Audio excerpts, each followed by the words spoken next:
So we're dropping in on the Death Hunter Corps right at this really intense moment. The mission is over. It's almost dawn. Yeah, and the team is just staggering back to headquarters. You've got Marcus, Serenity, Dion, Simon. They're exhausted, but they won.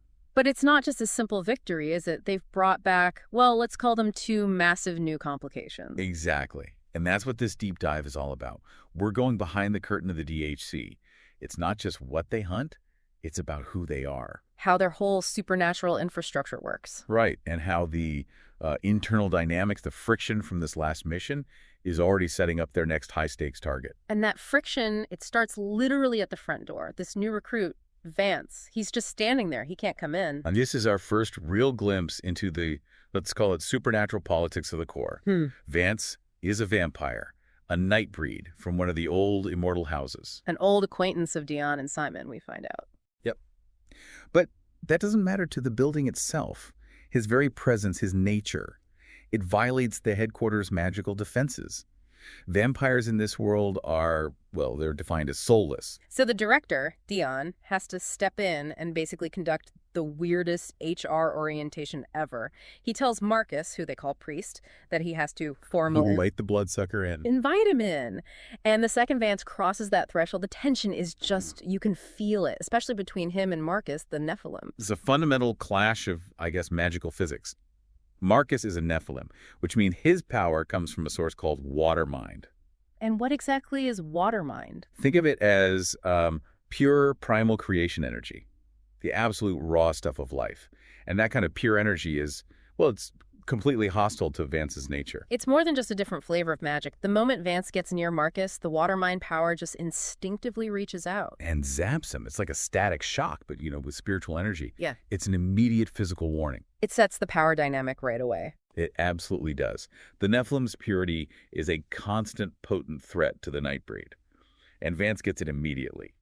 He calls Marcus a spicy one because he realizes he's standing next to a live wire. A spiritual conductor. If Marcus loses focus for a second, that energy discharge could be strong enough to, I don't know, maybe exercise him on the spot, or at least hurt him badly. And Marcus is brutally honest about it. He just tells Vance straight up that when he's deep in research, his energy spikes. Could leave you with a nasty burn.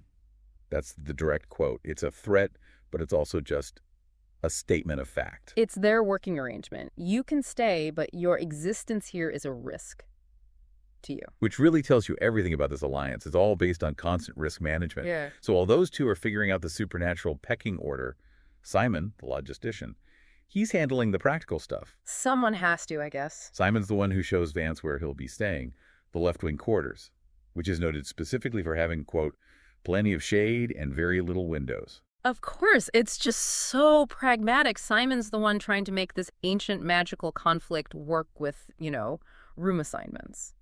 But Vance isn't the only wild card they brought back.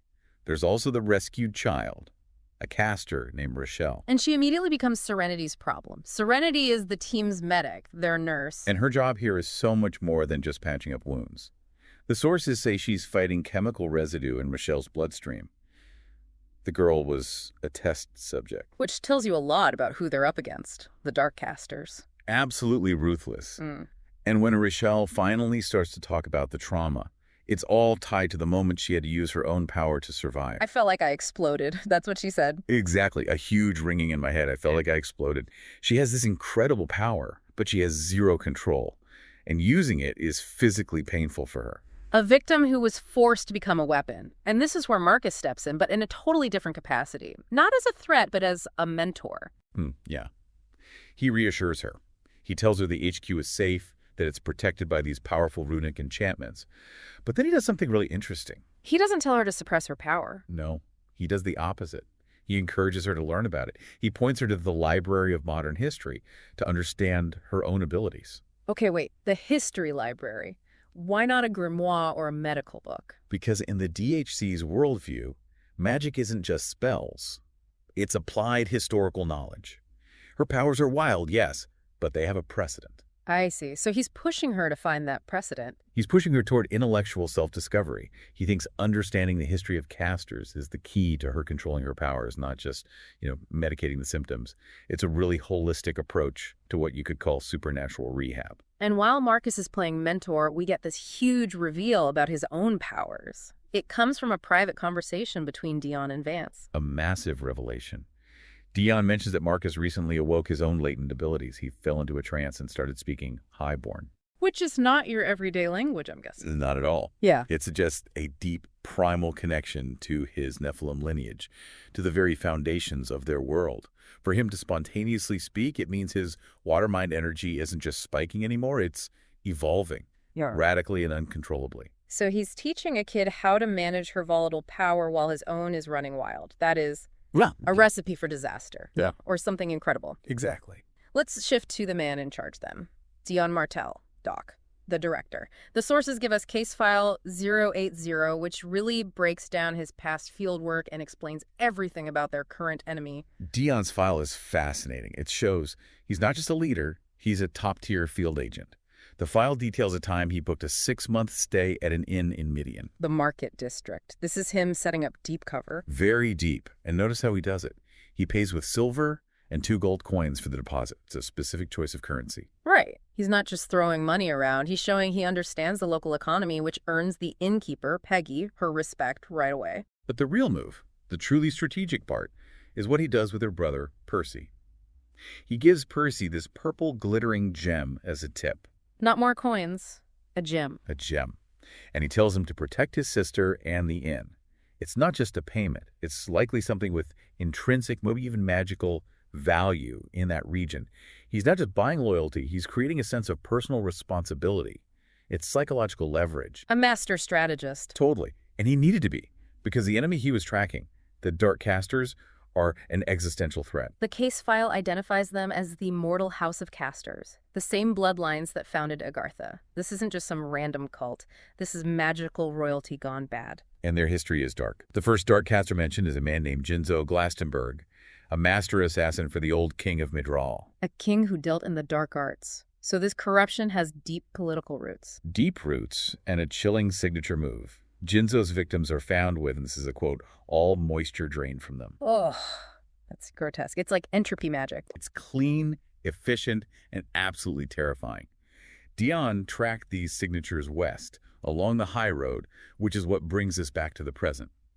And to Vance. And to Dion's trust issues. He can't just let a soulless nightbreed wander around his base, no matter how useful he is. No, he manages him with force and technology. This leads to what they call the right of entry. Right. Dion pulls a bust on his bookshelf, and this whole inner sanctum is revealed. A bomb shelter, basically. But it's more than that. It's protected by ancient tech, and warded specifically against what he calls Vance's soulless husk. So when Vance tries to enter, he just hits a wall. A force field, yeah. Yeah. He's physically stopped. To get in, he has to submit to the right, which means giving his blood to be mixed into the ward's catalyst. And the way Dion takes the blood tells you everything. He uses a silver dagger. Deliberate provocation. For a vampire, even an immortal, a silver wound takes a long time and a lot of energy to heal. It's Dion asserting immediate, painful dominance. Vance is obviously annoyed, but he goes along with it. He has to.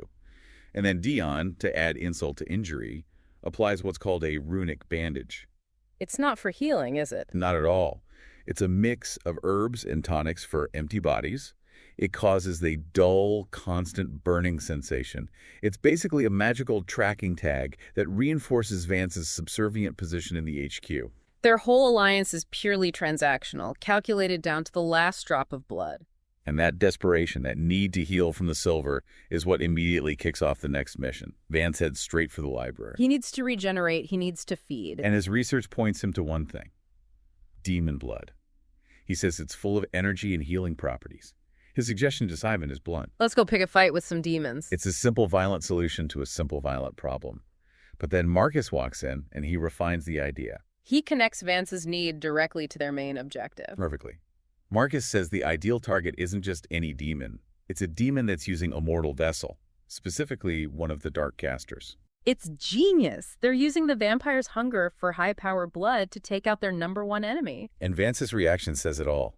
It's like having dinner and dessert at once. Their interests are perfectly, if dangerously, aligned. And just like that, the mission is set. Destination: Grand Ferret West. It's in a place called the Forgotten Province of the Unknown Kingdom. The name alone tells you it's not a great place for a vacation. A forgotten province is basically a lawless zone. It's where the rules of civilization and maybe even magic have broken down. And it's also the site of the most dark caster sightings. It's their stronghold. They're walking right into the hornet's nest. Yep.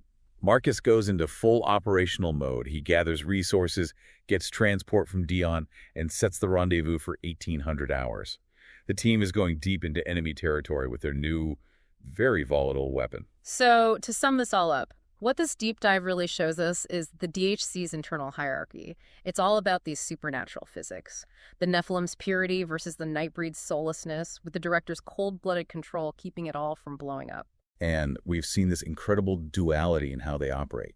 You have ancient runic magic and deep history sitting right alongside advanced technology and psychological warfare. And maybe most importantly, we know the real motivation for this next hunt. It's not just about justice. It's driven by Vance's raw, physical need for blood, which Marcus has brilliantly weaponized to target a dark caster. But that sets up an incredible risk, doesn't it? The enemy they're about to face, the Dark Casters, their whole thing is draining life force. That's Jinzo Glastonbury's signature. They feed on the exact kind of energy that Marcus is made of. So here's the final thought for you. We know Marcus's own untamed power is awakening, so much so that he's speaking the ancient language of Highborn. What's going to happen when that potent, unpredictable energy comes face to face with an enemy that literally consumes life force?